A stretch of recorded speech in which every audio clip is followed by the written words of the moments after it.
নিজ বাগানের আম নিজে পেরে। তাড়াতাড়ি তাড়াতাড়ি আনো।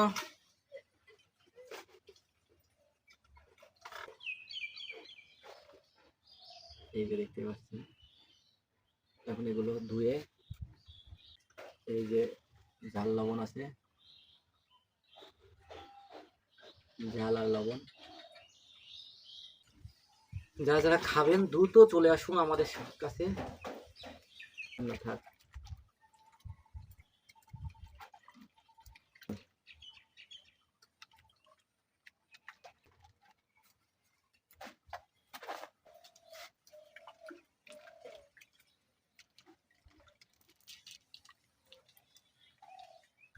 আমগুলো কুচি কুচি করে কেটে